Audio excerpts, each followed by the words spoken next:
आशा करता हूँ आप सब बहुत अच्छे होंगे। मेरा नाम है सिद्धांत अग्निहोत्री। स्टडी क्लोज पे आपका बहुत बहुत स्वागत है। ये है बैंकिंग अवेयरनेस। बैंकिंग अवेयरनेस क्या, फाइनेंशियल अवेयरनेस, इकोनॉमिक्स के सारे टॉपिक्स में पढ़ाऊंगा। आपको पता है कि बेस्ट 300 करंट अफेयर्स मैं ऑलरेडी कर रहा हूँ।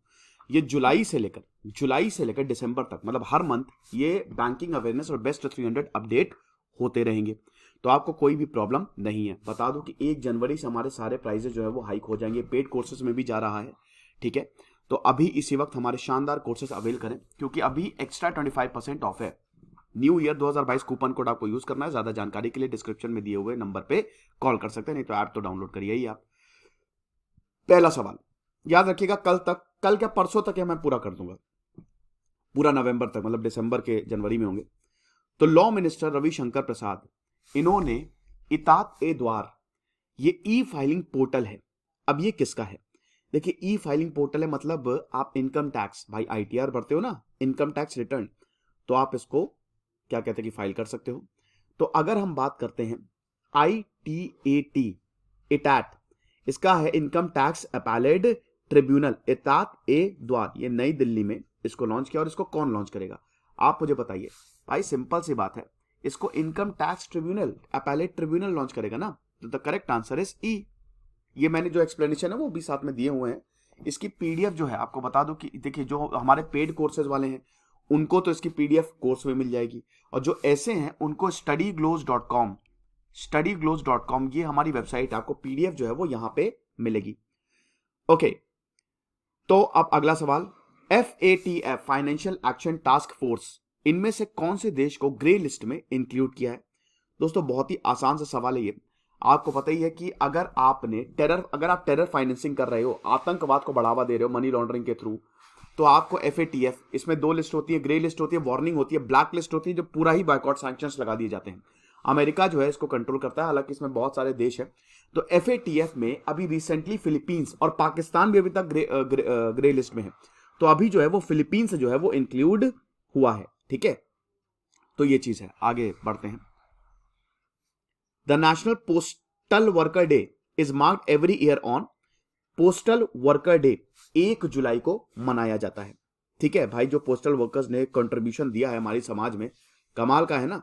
तो इसीलिए थैंक यू पोस्टल वर्कर्स।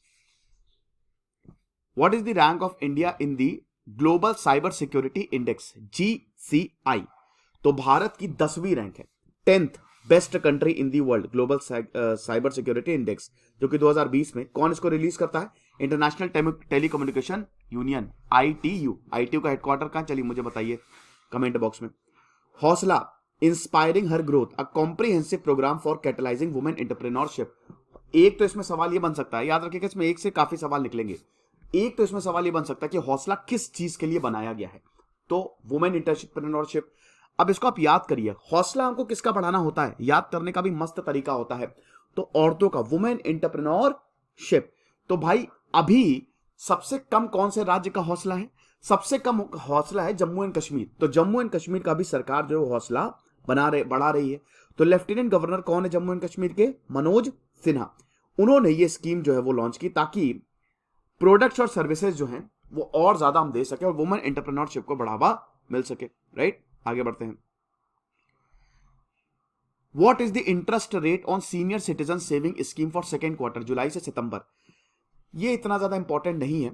जो अभी वाला होगा, ये जुलाई से सितंबर तक तो इंपॉर्टेंट है, लेकिन जो दिसंबर वाला है, क्वार्टर है ना, first quarter, second quarter, third quarter, आपको पता है हमारा जो फाइनेंशियल ईयर है वो 1 अप्रैल से लेकर 31 मार्च तक चलता है। तो अगर बात करें तो it is 7.4%, 7.4% in the interest rate as the senior citizen saving scheme for second quarter, right. Very very good. आगे बढ़ते हैं। India reported current account surplus for the first time. भाई 17 साल में भारत में करेंट अकाउंट, चालू खाता, what is current account? 2 account होते हैं ना।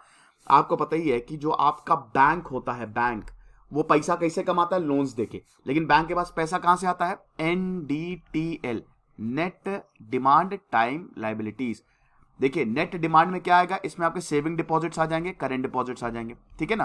करंट अकाउंट आ जाएगा, सेविंग्स अकाउंट, करंट अकाउंट, ये नेट डिमांड में आता है। टाइम लाइबिलिटीज मतलब जो टाइम, जो वक्त के साथ बहुत लंबे समय तक आपने इन्वेस्ट किया, इस इन्वेस्ट नहीं मतलब सेव किया, इसमें FD आ जाता है, RD आ जाता है, ठीक है।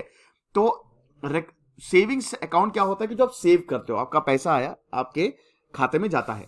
करेंट अकाउंट, इसमें आपको इंटरेस्ट भी मिलता है सेविंग्स अकाउंट में। करेंट अकाउंट चालू खाता होता है, लगातार उससे ट्रांजैक्शन होता रहता है।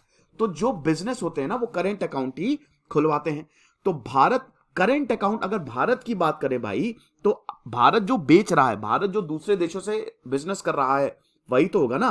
तो एक्सपोर्ट और इंपोर्ट, तो पहली बार हमारे यहां करेंट अकाउंट सरप्लस देखने को मिला। ये 0.9% का था, 0.9% ऑफ दी जीडीपी। बहुत अच्छी बात है। The Shopsy app has been launched by which company to help Indians to start their own online business? कोई इन्वेस्टमेंट नहीं करना है आपको और अपना बिजनेस आप स्टार्ट कर सकते हो। सिर्फ शॉप्सी ऐप को डाउनलोड करो। तो अब भाई शॉप्सी, शॉपिंग करोगे ना, तो गूगल पे आप शॉपिंग करते नहीं तो गूगल तो हट गया, स्नैपडील तो मार्केट से ही चला गया, पेटीएम हो सकता है, अमेजॉन हो सकता है, फ्लिपकार्ट हो सकता है, लेकिन ये फ्लिपकार्ट है, ठीक है ना, फ्लिपकार्ट। तो फ्लिपकार्ट ने इस ऐप को लॉन्च किया है और यहां पे बताया गया है कि लगभग 2.5 करोड़ 25 मिलियन ऑनलाइन एंटरप्रेन्योर्स हो जाएंगे 2023 तक with the help of Shopsy. Very good. How much amount has been placed by the World Bank for कोविड-19 vaccine funding in developing countries? 2022 के एंड होते होते कितना अमाउंट जो है वो वर्ल्ड बैंक ने प्लेज किया है कोविड-19 वैक्सीन के लिए? तो इसका करेक्ट आंसर है $8 बिलियन। $8 बिलियन कोविड-19 वैक्सीन के लिए वर्ल्ड बैंक ने इसको अनाउंस किया डेवलपिंग कंट्रीज के लिए। अभी अगर बात करें तो टोटल फाइनेंसिंग कोविड-19 वैक्सीन की कितनी जा चुकी है? $20 बिलियन। ये भी आप याद रखिए, टोटल फाइनेंसिंग जो है वो $20 बिलियन तक जा चुकी है। इससे पहले $12 बिलियन जो है वो वर्ल्ड बैंक ने अनाउंस किया था। वैसे ये कोवैक्स फैसिलिटी है, ठीक है, कि भाई वैक्सीन हमको गरीब देशों को भी देनी है ना, तो वर्ल्ड बैंक ने एक पूरा पूल बनाया, मतलब देशों से ये बोला है कि भाई देखो कुछ पार्ट अपनी वैक्सीन का गरीब देशों के लिए भी बचा के रखना। Digital India initiative was launched by prime minister India.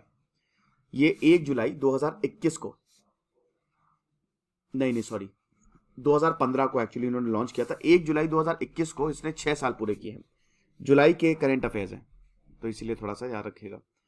Which of the following bank has launched salute doctors? इनमें से कौन से बैंक ने सल्यूट डॉक्टर्स ये स्कीम लॉन्च की है? तो आईसीआईसीआई बैंक ने सल्यूट डॉक्टर्स जो है वो लॉन्च किया है और ये वैल्यू एडेड सर्विसेज है हर डॉक्टर के लिए। कोई भी डॉक्टर इस स्कीम के तहत एडेड सर्विसेज ले सकता है, राइट? तो अगर आप मेडिकल स्टूडेंट है या मेडिकल कंसल्टेंट है, डॉक्टर है, कुछ भी है, अगर आप मेडिकल फील्ड से हैं तो आप काफी सर्विस जो है वो अवेल कर सकते हैं आईसीआईसीआई बैंक की। Arun Jaitley national institute of financial management AJNIFM, इन्होंने MOU साइन किया है, strategic partnership artificial intelligence build करना है। लेकिन ये किसके साथ इन्होंने किया है? अरुण जेटली फाइनेंशियल मैनेजमेंट ने माइक्रोसॉफ्ट के साथ ये काम किया है। तो यहां पे लास्ट में M आ रहा है, तो M फॉर मतलब मेमोरेंडम ऑफ अंडरस्टैंडिंग, और ये M आ रहा है management, and M for Microsoft. तो आप ऐसे इसको याद कर सकते हैं। आर्टिफिशियल इंटेलिजेंस आजकल बड़ी ही ज्यादा फेमस हो रही है, बड़ी इंपॉर्टेंट टेक्नोलॉजी हो रही है। Which of the following bank has become the second most valued listed public sector bank? ये बड़ा इंपॉर्टेंट सवाल है दोस्तों, ये आपसे बैंकिंग एग्जाम में पूछा जा सकता है। समझिए कि most valued listed public sector bank, इसकी मार्केट कैपिटलाइजेशन है 50,000 करोड़, ठीक है। डिस्काउंट प्राइवेटाइजेशन की बात करें तो इसका जो शेयर है 50% से एप्रिशिएट हुआ है, 50% से ऊपर गया है। So the correct answer is Indian overseas bank. वैसे अभी आपको बता दूं कि बैंकों ने हड़ताल की थी, दो बैंकों को प्राइवेट करने की बात चल रही है। उसमें एक तो सेंट्रल बैंक था और एक इंडियन ओवरसीज ही बैंक था। Recently which bank has inked a multi-year deal with Amazon web services for powering digital banking services? इनमें से कौन से बैंक ने मल्टी-ईयर डील, मतलब काफी सालों तक Amazon वेब सर्विसेज के साथ डील साइन की है ताकि डिजिटल बैंक सर्विसेज को और ज्यादा स्ट्रेंथन किया जा सके? तो Amazon web services, Amazon web server, AWS, सारी कंपनीज इन्हीं के ही क्लाउड सर्विसेज को यूज करती हैं, इन्हीं के ही सर्वर को यूज करती हैं। तो ये भारत का 3rd largest private sector bank है। सबसे बड़ा है HDFC, ICICI, 3rd कौन सा है? एक्सिस। तो एक्सिस बैंक ने ये काम किया है। Recently the government has extended the superannuation age of IPO bond bound LIC chairman to up to, भाई यहां पे बस कुछ नहीं है, एलआईसी चेयरमैन है एमआर कुमार, और इनकी जो सुपर एनुएशन एज है, इस सुपर एनुएशन एज क्या होती है, जब भी कोई इंप्लॉय रिटायर होता है तो इंप्लॉयर उसका ख्याल रखेगा, पैसा देगा ना, ठीक है ना, पैसा देगा, सुपर एनुएशन पैसा देगा, ठीक है, फाइनेंशियली सपोर्ट करेगा जब वो वर्क फोर्स से रिटायर होंगे, समझ गए हो। तो ये 62 साल 62 ईयर्स एक्सटेंड कर दी है। अब ये life insurance corporation of India regulation act 1960 के तहत आता है। आरबीआई ने अभी 25 लाख रुपए की पेनाल्टी लगाई है पंजाब और सिंध बैंक, तो इसका आंसर होगा 25 लाख। ये भी पूछ सकता कि आरबीआई ने 25 लाख की पेनाल्टी किस बैंक पे लगाई, तो पंजाब और सिंध बैंक। जो साइबर सिक्योरिटी फ्रेमवर्क थे ये इन पे कंप्लाई नहीं कर रहे थे, आप समझ रहे हो, यहां पे इनको कुछ लूप होल दिखा, पंजाब और सिंध बैंक इस पे कंप्लाई नहीं कर सकते। अब जरा सा भी साइबर में कुछ भी प्रॉब्लम हुई तो बैंकों को अटैक किया जा सकता है साइबर के थ्रू, हैकिंग के थ्रू, और बहुत सारे पैसे उड़ाए जा सकते हैं। तो इसीलिए आरबीआई ने 25 लाख रुपए की पेनाल्टी लगाई है। बंगाली में आटा गीला। Which of the following has been awarded the world most innovative investment promotion agency? तो दुनिया की सबसे इनोवेटिव इन्वेस्टमेंट प्रमोशन एजेंसी, ये किसको अवार्ड जो है वो मिला है? ये 2021 का अवार्ड है, OCO ग्लोबल ने इसको अवार्ड दिया है। तो द करेक्ट आंसर है इन्वेस्ट इंडिया। इन्वेस्ट इंडिया ने इसको ये अवार्ड जो है वो जीता है। Flipkart partners with dash to digitise cash on delivery payment. आसान सा सवाल है दोस्तों, फ्लिपकार्ट ने फोन पे से पार्टनर किया है ताकि कॉन्टैक्टलेस, खाली आपको स्कैन करना है, पे करना है, तो पे ऑन डिलीवरी ऑर्डर्स, पे जैसे जो आते हैं ना, ठीक है, आपके घर में देने, तो आप कुछ नहीं, आपको कॉन्टैक्ट छूना भी नहीं, बस स्कैन करिए, पे करिए। ऐसे ज्यादातर में है ये, ठीक है, अमेजॉन और फ्लिपकार्ट में भी इनफैक्ट अगर आप चाहें तो ऐसा कर सकते हैं, लेकिन उन्होंने फोन पे से ये पार्टनरशिप की है। तो अब ये भी पूछ सकता कि उल्टा भी फोन पे ने किससे पार्टनरशिप किया, तो फ्लिपकार्ट से। तो दोनों से ही आप ध्यान रखिएगा। What is auction mechanism for 14 year tenure government securities? बहुत आसान है यार। सरकार जो आपको पता ही है, सरकार पैसा कहां से उठाएगी, वो गवर्नमेंट डेटेड सिक्योरिटीज जो है, वो सिक्योरिटीज जो है वो इशू करती है, पेपर होता है, एक तरीके का बॉन्ड होता है, और वहां से सरकार मार्केट से पैसा उठाती है। तो ये जो ऑक्शन मैकेनिज्म है, ठीक है, जो सिक्योरिटीज बेची जाती है, इसको ऑक्शन किया जाता है, इस मेथड को क्या कहते हैं? तो 2 साल, 3 साल, 5 साल, 10 साल, 14 साल का टेनोर होता है। फ्लोटिंग रेट बॉन्ड्स और ये इस पूरे के पूरे मैकेनिज्म को यूनिफॉर्म प्राइस ऑक्शन कहते हैं, ठीक है, uniform price auction. Revenue collected from GST June में कितना ज्यादा था? ये भी इतना ज्यादा इंपॉर्टेंट सवाल नहीं है। तो यहां पे 92,849 करोड़, सीधा सीधा सवाल है, बस आपको ज्यादा इसमें घुसना नहीं है। Which of the following payment app has announced the launch of Postpaid Mini to provide small ticket instant loans? Postpaid Mini, अगर आपको छोटे लोन्स चाहिए 2,500 से लेकर 1,000 रुपए तक, तो ये आदित्य बिरला पेमेंट बैंक्स ने यहां पे पार्टनरशिप की है, और ये पेटीएम के साथ इन्होंने किया है। तो पेटीएम ने पोस्ट पेड मिनी, ये स्मॉल टिकट लोन्स है, ठीक है, ताकि आपको 2,500 से लेकर 1,000 रुपए तक लोन मिल जाए, और ये इन्होंने पार्टनरशिप किया आदित्य बिरला फाइनेंस लिमिटेड। तो ये भी सवाल पूछा जा सकता है। What is the estimate GDP growth rate of Indian economy for fiscal 2021-2022? Fitch के हिसाब से, आपको पता ही है, Asian development bank, RBI, world bank, ये सब अपने अपने हिसाब से जीडीपी ग्रोथ रेट देती है। तो फिच रेटिंग का जो लेटेस्ट प्रेडिक्शन, मतलब हालांकि ये जून में था, तो खैर तब तक तो अभी तक तो 8.5% की ग्रोथ हुई है, 8.2% की, तो अब तक तो आंकड़े भी आ गए हैं, लेकिन उस समय ये प्रोजेक्शन था 10%। तो आपको ये सवाल याद रखने की जरूरत नहीं है। मैंडेट HQ किसने पार्टनर विथ, मतलब मास्टर कार्ड के साथ पार्टनरशिप की है और मैंडेट HQ निकाला है?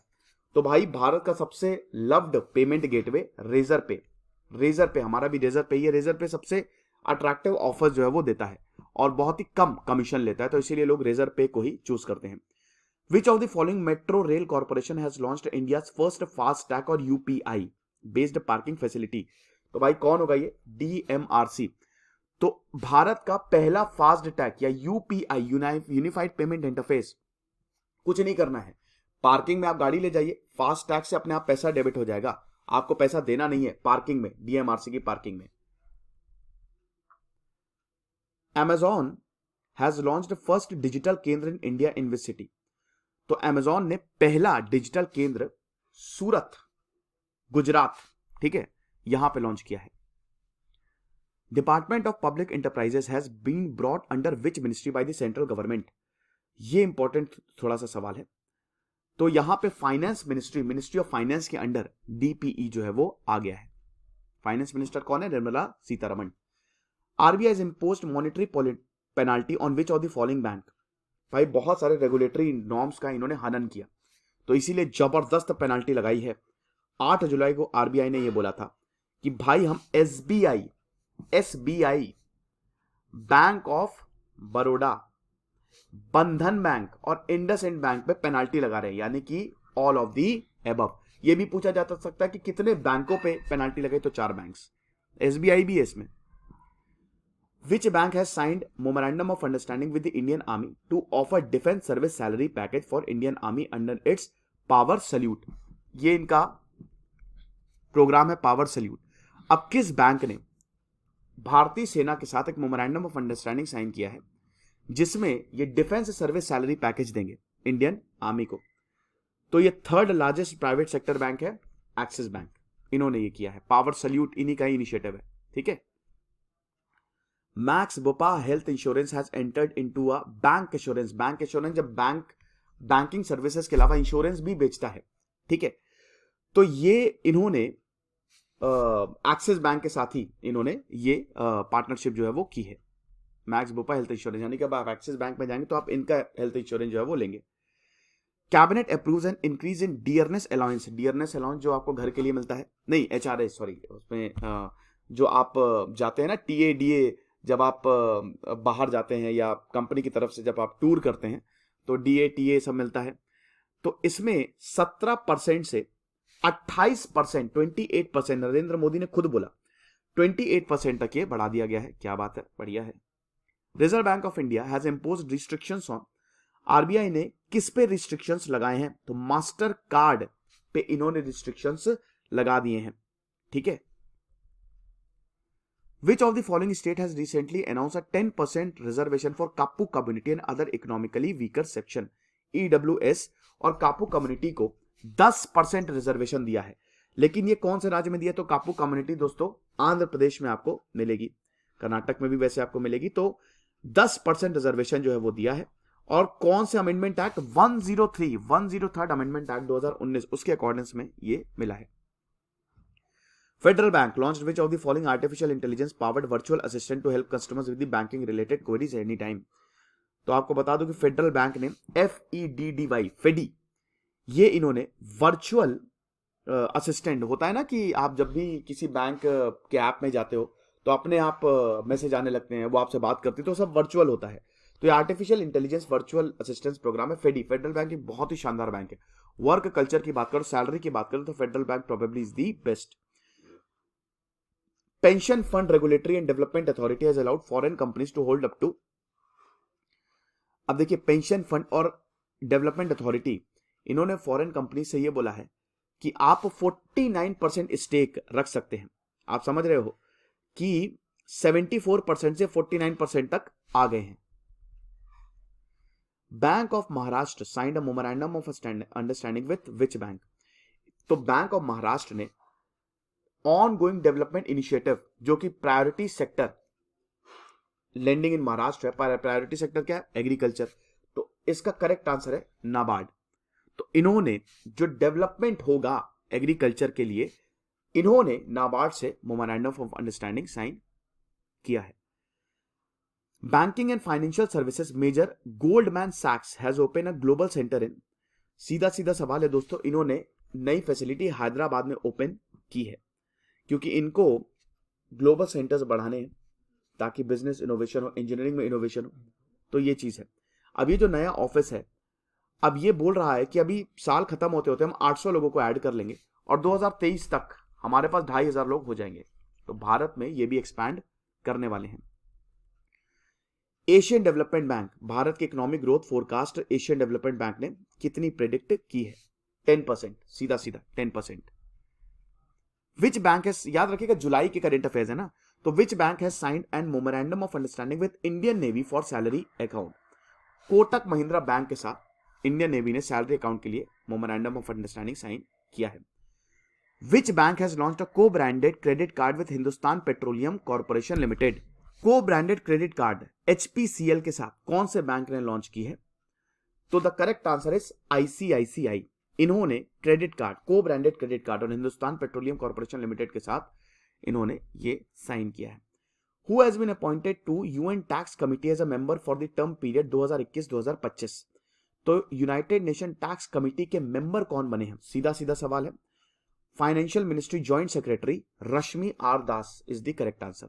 ठीक है, 2021 से 4 साल के लिए, 2021 से लेकर 2025। इनकम टैक्स डे कब मनाया जाता है? तो भाई CBDT, central board of direct taxes, इन्होंने 161st income tax day observe किया 24 जुलाई 2021 को। India has scored dash in the 2021 United Nation global survey on digital and sustainable trade facilitation. United Nation global survey जो हुआ था sustainable and trade facilitation, तो भारत की स्कोरिंग क्या थी? भारत की जबरदस्त स्कोरिंग थी 90.32%। ठीक है, ये चीज है। और 2019 में ये स्कोरिंग थी 78.49%। तो भारत की स्कोरिंग जो है वो बड़ी है। Stand alone health insurance max Bupa health insurance has rebranded itself. तो मैक्स बुपा हेल्थ इंश्योरेंस ने अपने आप को रीब्रांड किया है। इसका नाम अब होगा नीवा बुपा हेल्थ इंश्योरेंस। तो ये चीज है। RBI increased loan limit of bank directors to dash from 25 lakh. तो आपको बता दूं कि पहले ये 25 लाख थी, अभी ये 5 करोड़ हो गई है। तो जो बैंक डायरेक्टर्स है वो 5 करोड़ तक का लोन ले सकते हैं। As per the CARE ratings, the estimated GDP growth rate of India fiscal year 2022 में कितना होगा? फिस्कल ईयर 2022 में केयर ने कितना ज्यादा प्रेडिक्ट किया है? आप एक काम क्या करो ना, आप एक कॉपी बनाओ, उसमें Asian development bank, care ratings ऐसे वो लिख लो सारी की सारी, कितना ज्यादा ये प्रेडिक्ट किया गया है। तो ये 8.8 से 9% के बीच में। D is the correct answer. RBI is currently working on a phased implementation strategy for its own digital currency named CBDC। तो CBDC RBI की ये डिजिटल करेंसी होने वाली है, लेकिन CBDC का फुल फॉर्म क्या है? CBDC का फुल फॉर्म है central bank digital currency. Simple, central bank digital currency. Again IMF ने इकोनॉमिक ग्रोथ कितनी प्रोजेक्ट की है? तो IMF ने 12.5% से नीचे आके इकोनॉमिक ग्रोथ 9.5% कर दी है, 9.5%। तो ये लेक्चर था, आई होप आपको पसंद आया होगा दोस्तों। और ये जुलाई के बैंकिंग अवेयरनेस खत्म और अब हम अगस्त के शुरू करेंगे। Thank you so much.